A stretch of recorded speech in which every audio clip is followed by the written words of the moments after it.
Pension తీసుకునే ఉద్యోగ ఉపాధ్యాయ పెన్షనర్లు లైఫ్ సర్టిఫికేట్ జీవన్ ప్రమాణ్ పత్రాన్ని సమర్పించాలని తెలంగాణ ప్రభుత్వ విశ్రాంత ఉద్యోగుల సంఘం నిర్మల్ జిల్లా అధ్యక్షులు ఎంసీ లింకన్న అన్నారు. సంఘ కార్యాలయంలో సమావేశం నిర్వహించారు. పెన్షనర్లు వీలైనంత త్వరగా లైఫ్ సర్టిఫికేట్ ను టీ యాప్ లో నమోదు చేయాలని సూచించారు. ఇందుకోసం ప్రత్యేక కౌంటర్ ని ఏర్పాటు చేసినట్లు తెలిపారు. ఈ అవకాశాన్ని సద్వినియోగం చేసుకోవాలని కోరారు.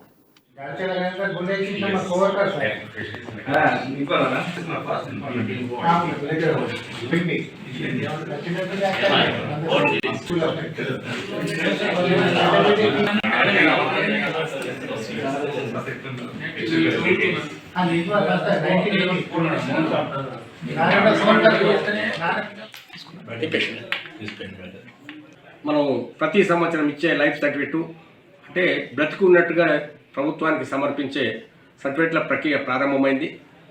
మరి మొదట్లో ఉన్నట్లు ఫామ్ నింపి ఇవ్వడం కానీ లేదా జీవన్ ప్రమాణం చేయడం కానీ ప్రభుత్వం కొంచెం వెసులుబాటు ఇవ్వలేదు. 846 మందికి